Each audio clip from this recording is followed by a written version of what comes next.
தென்னிந்தியாவில் அமைச்சரவையுடன் முடிசூடும் பாரம்பரிய வழக்கம் உள்ள ஒரே பழங்குடி, அதுவும் தமிழ்ப் பழங்குடிகள். ஆச்சரியமாக உள்ளதா? ஆம், உண்மைதான். தற்போது அரசாட்சியைக் கொண்ட ஒரே ஆதிவாசி பழங்குடி வம்சம் மன்னான் சமூகமாகும். மேலும் செங்கோல் மற்றும் கிரீடம் கொண்ட ஒரு மன்னர் தனது மக்களை தொடர்ந்து ஆட்சி செய்கிறார். அவர்களின் ஆளுகைக்குட்பட்ட 3000 குடும்பங்கள் உள்ளனர். மன்னர் குடும்பத்துக்கென தனியாக பரம்பரை கோயில் இருக்கிறது. இந்த கோயிலை பராமரிக்கும் பொறுப்பு மன்னரிடம் இருக்கிறது. இப்போதுள்ள சமூகத்தில் மன்னருக்கான தனித்துவ உரிமைகள் ஏதுமில்ல.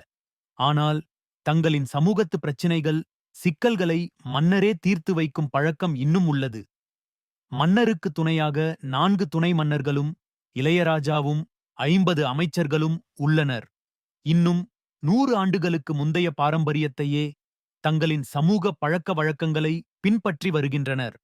பெண்களுக்கு முக்கியத்துவமும் சொத்தில் சரிசம உரிமையும் கொடுக்கின்றனர். மன்னான் சமூகத்தினரின் வாழ்க்கை தமிழ் கலாச்சாரத்துடன் நெருங்கிய தொடர்புடையது.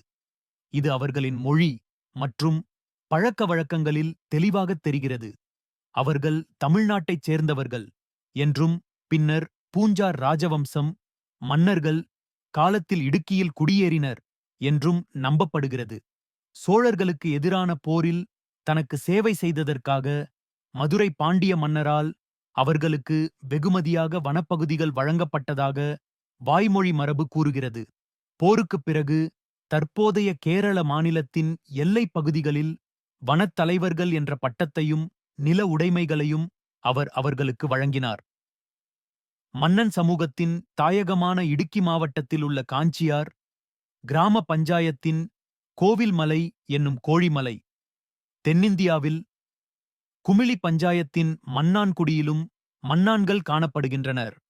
மன்னன் சமூக மன்னரின் அதிகாரப்பூர்வ சின்னங்கள் சங்கு பதிக்கப்பட்ட மற்றும் முத்துக்கள் பதிக்கப்பட்ட தலைப்பாகை, அவரது கையில் அணிந்திருக்கும் வைக்கோல் வளையல்கள், அதிகாரத்தின் செங்கோல், தோளில் உள்ள கைப்பற்றை போன்றவை.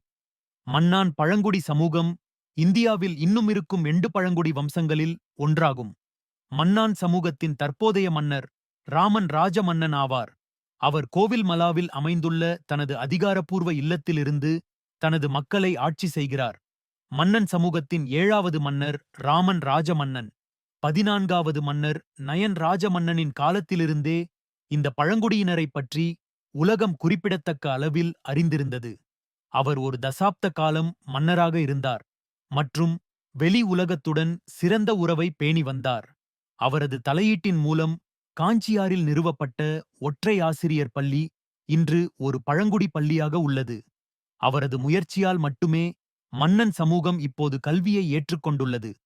தற்போதைய ராஜா ராமன் ராஜமன்னன் எம்ஜி பல்கலைக்கழகத்தில் பட்டம் பெற்றவர். மார்ச் 1935இல் நயன் ராஜமன்னன் இறந்த பிறகு தேவன் ராஜமன்னன் மன்னரானார். அவரது மரணத்திற்கு பிறகு 26 வயதாக இருந்த ஆரியன் ராஜமன்னன் மன்னராக பொறுப்பேற்றார். 2013இல் ஆரியன் ராஜமன்னன் இறந்த பிறகு 2012இல் ராமன் ராஜமன்னன் மன்னராக முடிசூட்டப்பட்டார். மன்னான் சமூகத்தினர் 52 குடி அல்லது பழங்குடியின கிளைகளைக் கொண்டுள்ளனர். மன்னான் சமூகத்தினர் மண் மற்றும் விவசாயத்துடன் ஆன்மீகத் தொடர்பைக் கொண்டுள்ளனர். அவர்கள் தமிழைப் போன்ற ஒரு பேச்சு வழக்கை பேசுகிறார்கள், ஆனால் எழுத்து வடிவம் இல்லை. மன்னான் இன மக்கள் சைவ உணவு உண்பவர்கள் அல்ல, ஆனால் அவர்கள் மாட்டிறைச்சி அல்லது பன்றி இறைச்சியை உட்கொள்வதில்லை. அவர்கள் பெரும்பாலும் அரிசி உண்பவர்கள். அவர்கள் தங்கள் சொந்த குடும்பங்களுக்குள் திருமண உறவுகளை விரும்புகிறார்கள். குறுக்கு உறவினர் திருமணங்கள். அவர்களின் முதன்மை தொழில் தேங்காய் அறுவடை, மூலிகைகள் பயிரிடுதல் உள்ளிட்ட விவசாயமாகும். காலப்போக்கில் மன்னான் இன மக்கள் இப்போது பிற தொழில்களை ஆராய்ந்து வருகின்றனர், மேலும் பெரும்பாலும் பல்வேறு தொழில்களில் தொழிலாளர்களாக பணியாற்றுகின்றனர். மன்னான் சமூகத்தினரின் முழு வாழ்க்கையும் பழக்கவழக்கங்களும் பிறப்பு, இறப்பு, திருமணம், விவசாயம் போன்றவற்றைச் சுற்றியே உள்ளன. அவர்களின் முக்கிய கொண்டாட்டங்களில் கலவூட், மீனூட் மற்றும் முத்தியம்மன் திருவிழா ஆகியவை அடங்கும். கூத்து என்று அழைக்கப்படும் பண்டைய நாடகக்கலை வடிவம் முத்தியம்மன் கோயில் முன்பு சிறப்பு பூஜைகளுக்குப் பிறகு அரங்கேற்றப்படுகிறது. தமிழ் சங்க காலத்திற்கு முந்தைய ஒரு கலை வடிவமான கூத்தின் கருப்பொருள் தமிழ் இலக்கியத்தின் 5 பெரிய காவியங்களில் ஒன்றான பண்டைய தமிழ் காவியமான சிலப்பதிகாரத்தில் காணப்படும் கண்ணகி, கோவலன் கதையை சித்தரிக்கிறது. 20ஆம் நூற்றாண்டின் 2ஆம் பாதியில் மன்னான் மக்களின் வாழ்க்கையும் அவர்களின் கலாச்சாரமும் பெருமளவில் மாற்றங்களுக்கு உள்ளாகியுள்ளன. காலப்போக்கில் மன்னான்கள் மற்ற சமூகங்களுடனான தொடர்புகளை அதிகரித்துள்ளனர். இது அவர்களின் மொழியையும் பிற பழக்கவழக்கங்களையும் சடங்குகளையும் நீர்த்துப் போகச் செய்துள்ளது. ஒரு காலத்தில் வன வளங்களை சேகரித்து விவசாயம் செய்து தங்கள் வாழ்க்கையை நடத்தி வந்த பெரும்பாலான பழங்குடியினர் இப்போது சமூகத்தில் சுரண்டப்படும் தொழிலாளர்களாக மாறிவிட்டனர்.